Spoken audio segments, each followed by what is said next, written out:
You guys talking now? He actually came over for the Oscars. I had a good time with him, actually. He's a good guy. Was he happy about who won? Well, it's interesting having a perspective of an actor. Right. Because, A, they're never happy with who wins. Right. B, they can always do it better. And he's buddies with some of those people, too. Yeah. Yeah. But he truly is a genius actor. Mm-hmm. He did this production of Tartuffe, where he played Tartuffe.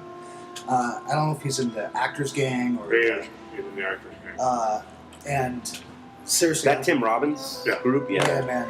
And it's seriously the best production I've ever seen of it. And the best role of Tartuffe I've ever seen. I mean, they should just constantly do it.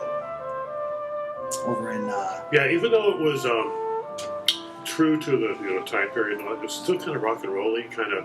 Did you see it? Yeah, Did you see it? kind of Phantom of the Paradise-y kind of. I mean, it was still fun. Like wow. Yeah. When they came on stage. Yeah. My second wife and I went and saw it.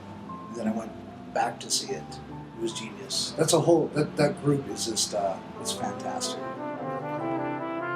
My friend Shauna is in there. That group. Redhead, tall. You probably know her. I haven't seen him play in quite a while. I'd rather see it play than a movie any day. Really? Twice on Tuesday. It's been a long time since I've seen her play. I'd love to go see one. My friend Max is doing. He invited me down. He goes, "Bring a date." They're doing Closer. Yeah. No date. Bring a date. No. I did. During a divorce, I went on a date to see the movie Closer. Bad idea, man. Yeah. Sat at pie afterwards, staring at each other. Two relationships just tearing apart. Yeah. Just a bunch of hateful people. Yes. Except for the Natalie Portman character. She's the only redeemable character. But not in the play. Not even in the play? Oh, No, they changed it for the movie? Yeah, they changed it. In the play, she's just as despicable as everyone else. Yeah. Have you seen the movie? I haven't. No. But, plays aren't, if there's not all despicable, it's hard to keep Redemption, man. Every good story has at least some redeeming quality in any or all characters. That's right. Except, the Greek plays, you had to have, the character arc of good and bad. Even then, the characters learn something about themselves. I don't know if that's redemption, but yeah. What are you writing right now? A crime novel. Yeah. Is it based on your crime? It's based on my time. your crimes on humanity? No, it just takes place in the 70s in South Louisiana. When you say South Louisiana, like... It's different in North Louisiana. Yeah, but that's just says crime right there. Right there, yeah. They should just put bars around South Louisiana. Shouldn't they? 70s South Louisiana, I like that. It just screams crime. That or Texas. Well, it's hard to say crime when it's so refined and culturally significant. So it's like, I guess you could call it crime. But, we just called it business. Yeah, you did. Yeah, you did. What was the first time that you remember doing something wrong and realizing it was wrong afterwards? God, never. No conscience? Never, no. I don't. This is wrong? To this day, it was wrong. This is wrong. This is wrong. You guys just weren't born with a conscience? No, I just realized that it's a learn. That's there's the educational variety of conscious. Yeah. Still learning. Educational. See, it was pounded into me through Christianity, just black and white Christianity. I grew up walking back and forth to school. Like seriously, 2.5 miles. A group of us kids, rain or shine, snow. Uphill both ways. No, it was mainly uphill there, mainly downhill. Thank God, because the bullies would chase you home after school. You know. Actually, interesting story. I actually lied. Thank God the bullies were stupid when I was a kid.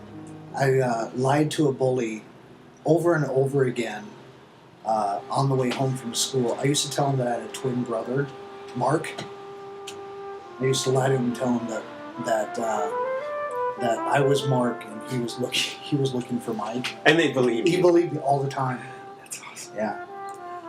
But I used to come home from school when I was a little kid, and if no one was there, I used to think that the rapture had come. Nah, dude.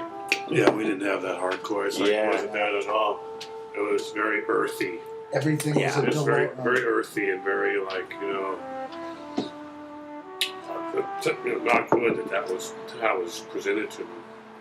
There was no rapture and there was no like, wasn't used as a club. I was like, isn't this it's a great mystery? It's all a mystery. Yeah. Still, that's just very Catholic kind of. How prevalent is voodoo down there? Down there? You hear about it.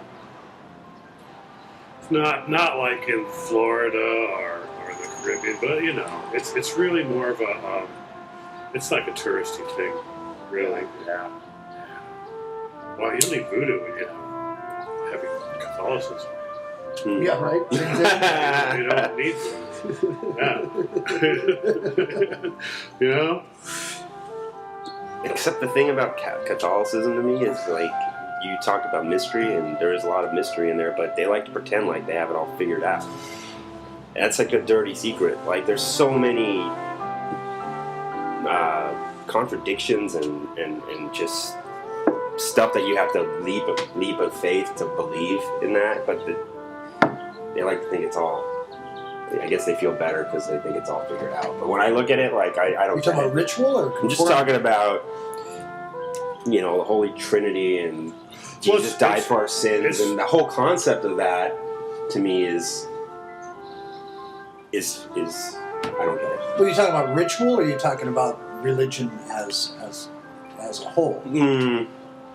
I'm talking about Catholicism in general, like pointed out, like it's all sort of. it's all laid out. If you can look at the narrative, okay, and compare the narratives to different narratives that people have, Hindus and Buddhists and Confucius and whatever. Then there's this narrative of the garden, the paradise, and then leaving the paradise, and then. So, like, if you can get past the bureaucratic structure of the Catholic Church, right? Which because it's Italian, it's Roman. It's like they're Romans, they're fucking Italians, and it's like all about bureaucratic, structure and what's over. Don't look over here. Look over here. But the narrative of, in a nutshell, the power to overcome karma through love and faith. Is kind of the thing that they don't discuss, right? But if you look at the narrative, it's like you can overcome your karma, you can overcome the circumstances of your life and your actions, and where the line of your life can go. You can overcome that, and you can supplant that with what you need to do to. And you say they don't talk about that. No, they don't. But they offer absolution. It's there. But it's like you got to find. It's like anything. You have to. You either take it at face value and say, "Okay, I believe that wholeheartedly," or you just say, "You know what? It's this thing that no one knows about, and the real truths are rarely discussed."